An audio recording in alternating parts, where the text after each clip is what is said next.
So this morning, happy to be back with you. I want to talk about the Sangha as teacher.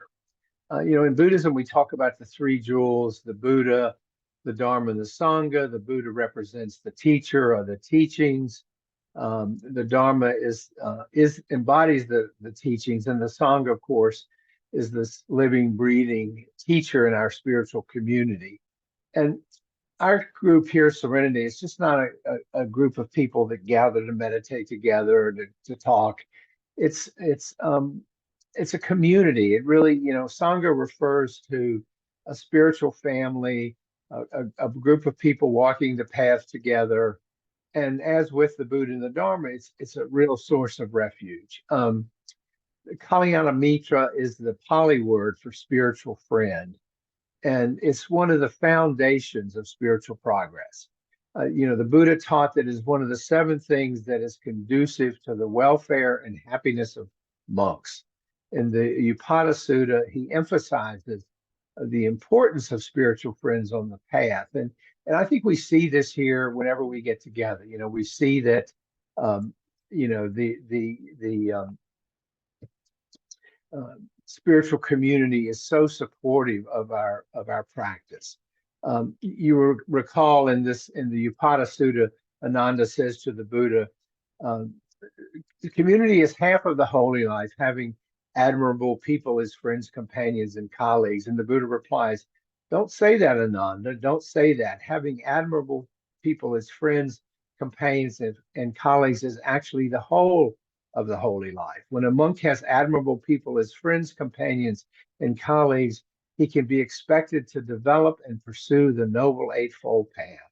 So, he really understood the importance of Sangha in his day. And of course, he had this huge Sangha of monks and nuns, as well as lay people that followed him in those days. Thanissaro Bhikkhu, who's an American monk, says that having spiritual friends, quote, means not only associating with good people, but also learning from them and emulating their good qualities, end quote. And that's really the huge benefit where we hear each other's practice, we hear how we are each on the path and what we're dealing with, and we learn from each other. The wisdom that gets shared in here whenever we meet is just, to me, remarkable. And so Sangha is a supportive community, as I think we have here, committed to the practice of mindfulness, compassion, and wisdom. And we're a diverse group. We each are at different stages of a spiritual journey, but we come together twice a week to support and learn from each other. And one of the beautiful aspects of this is the inclusivity. We welcome people from all walks of life, regardless of their background, regardless of their race, their gender, their social status, regardless of any other faith tradition in which they're involved. We don't treat this as a religion here. We treat it as a philosophy of life and a spiritual practice, which can supplement if you have another faith tradition in which you practice. Some of us don't, some of us do, but again, that's fine. In the Sangha, everyone is equal, everyone's contribution is valued. Anyone who is interested in this path is welcome here. We really want to create a welcoming community. So what is it that makes Sangha such a powerful teacher? Well, first of all, it provides us with a sense of community, belonging, and support. And that's pretty rare these days. I mean, in the crazy lives we live in social media and all this stuff, to have a place where there's a sense of belonging and support, a sense of community is very rare and very valuable. Then we feel isolated so much and disconnected in this world. Sangha offers a place where we can feel understood, accepted, acknowledged. Again, a really important part of this path. It's also a place where we share our joys and sorrows, our successes, our failures, knowing that we're surrounded by people who really care and understand us and care about our well-being. And then secondly, Sangha serves as a mirror, reflecting back to us our own struggles, our own strengths, our own challenges, and getting some perspective on that, creating some spaciousness around our own struggles and challenges. With interacting with others, we become aware of our own habits, our own biases, our own attachments, our own clinging, all the things that cause us suffering. And in Sangha, we're challenged to confront our limitations and grow beyond them, to lean into the difficulties, to not avoid them, to not run from them, to not hide from them. We bring a certain commitment to brutal honesty here about our own challenges.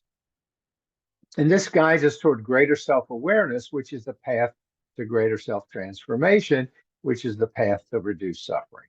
So it's all tied in with Sangha as the place where this happens.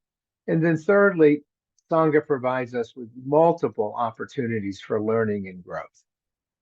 Because within the community, we have access to the wealth of knowledge and experience that each of us brings separately. We share in the ancient wisdom over centuries of Buddhist practice and the refinement of the practice, and we share our own experiences. We learn from the insights and perspectives of each other.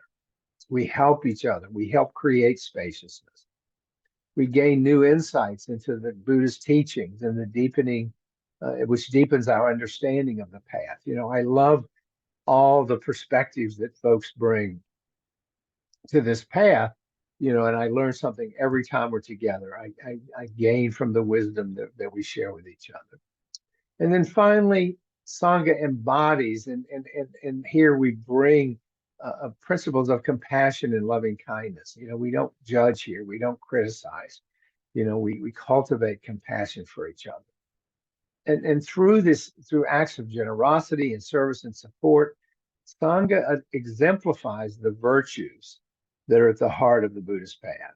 Okay. It inspires us to cultivate these qualities within ourselves and extend it outward to all beings, creating this ripple effect of positive change in the world. The little things, when we just learn to be more compassionate and how that might impact someone's life who's having a tough day, the clerk behind the register, whatever. Now, all that said, any community, and ours is no exception, is complex because it's made up of people. It's made up of human beings, and communities can be home to relational challenges, latent trauma, unskillful habits, and tension. But this is the place where we can safely bring that stuff and talk about it and put it out there, because it's also a place that's home to love and compassion, care and kindness. Those are the values that we bring. And our Serenity community provides so many opportunities to become more at ease and graceful in our relationships, because the sharing that goes here is a model for how we want to be in the world and with each other. Belonging to a Sangha over time requires that we get out of our own bubble. We get out of our own movie a little bit. We drop our masks. We evolve as human beings. But it requires that we minimize judgment of each other and of ourselves. We catch ourselves when we fall into judging mind. We learn to practice generosity. We learn to lessen the pull of the ego in our lives. We recognize it and we learn to try to manage it more skillfully. When we love the Sangha, it loves us back. We put ourselves into it, and out of it we get tremendous rewards. So Sangha is not just a supportive community, it is a profound teacher. The experience of being here is a profound teacher that guides us on our spiritual journey, providing us with a sense of belonging, with challenges to grow, with opportunities for learning, and really embodying compassion and loving kindness.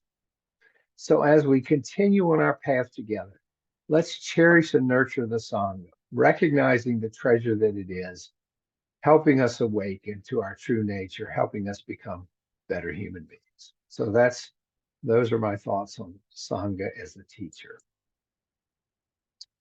So